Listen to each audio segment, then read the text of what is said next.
Sob, ketemu lagi sama Mimin di berita terkini MotoGP. Persiapan MotoGP Silverstone, di mana seri ini menjadi seri MotoGP yang spesial karena semua peserta, semua tim menggunakan livery klasik atau retro atau vintage.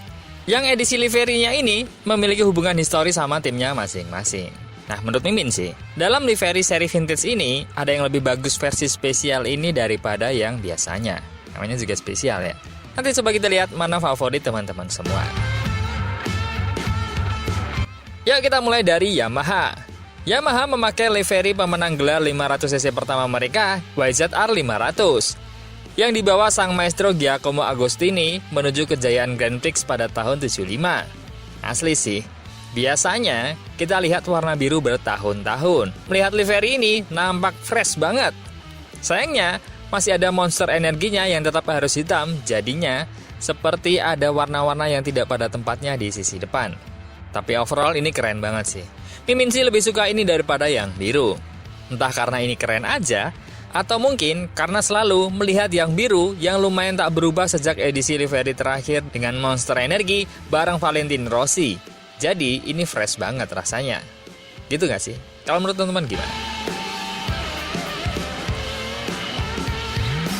Tapi ada kejutan dalam unveiling livery kemarin. Lihat gak kenapa Yamaha pakai knalpot pendek lagi? Apa cuma untuk show aja atau gimana? Nah, besok kita bahas untuk yang ini sob. Karena Quartararo membocorkan kenapa ada knalpot pendek dalam peluncuran livery ini. Dan itulah kenapa tetap menggunakan Ghost Rider yang Remy Gardner sebagai gantinya.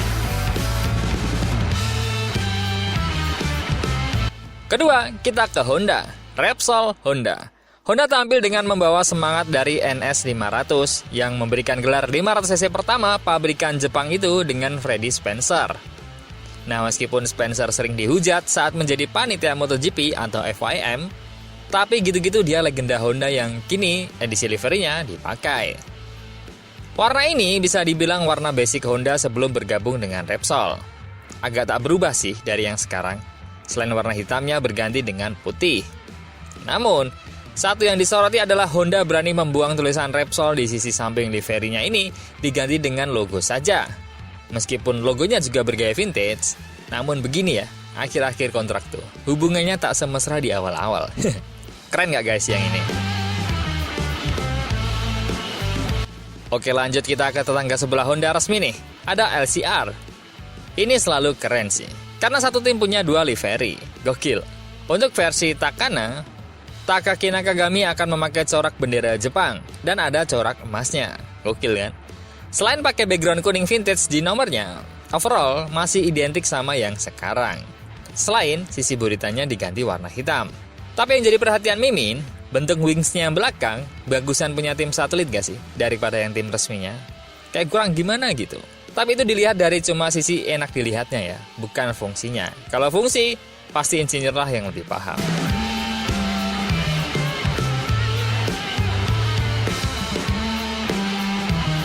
Lanjut ke garasi sebelahnya, ini nih, paling vintage, berasa banget lawasnya. Johan Zarco akan memakai livery Castrol klasik dari tahun 60-an. Bahkan tulisan Castrolnya pun masih kayak Coca-Cola. Gokil sih ini, one of the best, ya nggak teman-teman? Atau biasa aja?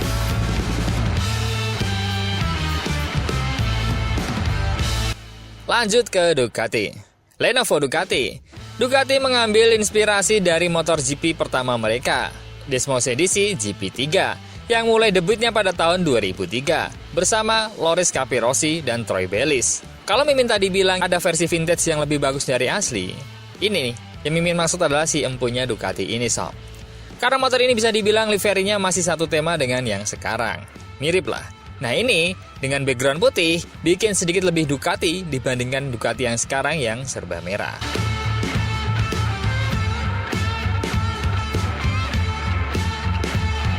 Lanjut ke tetangganya, Pramac Ducati. Pramac mengambil tribute untuk sang juara dunia 12+1 Angel Nito.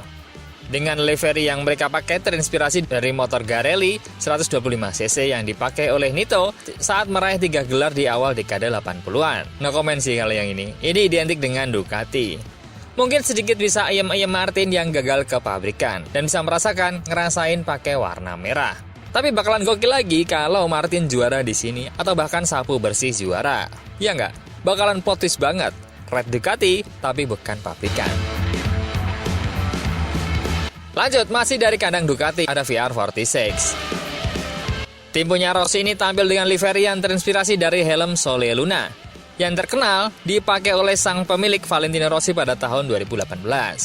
Ini sebuah helm yang ikonik banget meskipun di seri-seri itu Valentino sudah mulai turun tajinya dan hanya bisa menjadi nomor 3 dalam serinya. Yang unik dari motor ini adalah nomor 46-nya yang gede banget di depan sob. Jadi berasa kayak motornya Rossi. Dan Fabio, helmnya juga menggunakan helm corak Rossi. Bakalan tekanan nih. Kemarin di Gia juga ngomong sih, itu tekanan tersendiri dengan livery milik Rossi ini. Karena balapannya harus menghasilkan hasil yang bagus. Lanjut ke garasi rival, Gresini Racing. Gresini membawa livery retro yang terinspirasi dari motor Garelli yang dipakai oleh mendiang pemilik tim, yaitu Fausto Gresini. Saat masih aktif membalap di Grand Prix kelas 125cc dengan torehan 2 gelar juara dunia. Nah, meskipun putih lagi kayak Yamaha, tapi ini keren sih, retronya kelihatan banget. Nah, menurut Mimi nih, kerenan ini deh sama yang sekarang. Yang ini lebih laki gitu warnanya, ya nggak? Lanjut kita ke Aprilia Racing. Aprilia membawa kejayaan 250cc Max Biaggi ke RSGP milik Alex Espargaro dan juga Maverick Vinales untuk balapan hari Minggu di Silverstone. Legenda yang kini juga masih menjadi bagian dari Aprilia. And again, meskipun ini identik dengan warna hitam kayak yang sekarang, tapi dengan hilangnya warna ungu dan pink, jadi garang banget sob. Racing banget. Apalagi corak rear pack-nya yang merah di sepanjang lengan. Beuh, gokil. Lanjut ke garasi sebelah ada Trackhouse Racing.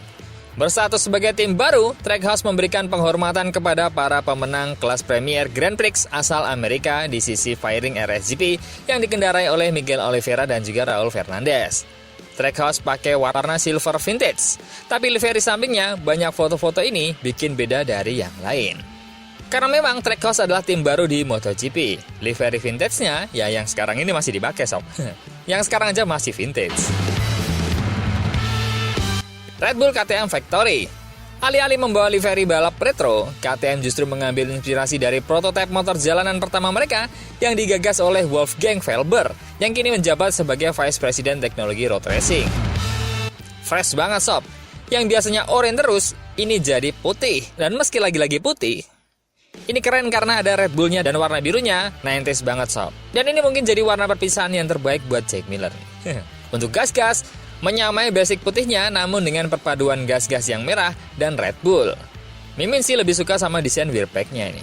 Tapi masih modern banget ya. Tapi keren sih model rear pack yang milik gas-gas ini. Bisa dijadiin referensi tim-tim lain di tahun depan. Karena Tech di tahun ini selalu memiliki gradasi di depan rear pack-nya. Nah, kalau menurut teman-teman yang terbaik yang mana nih? Silahkan vote. Kalau menurut Mimin sih, 1, 2, 3, ada Yamaha, kemudian LCR punya Zarco, dan ketiga adalah KTM Factory. Kalau menurut teman-teman yang mana? Coba komen.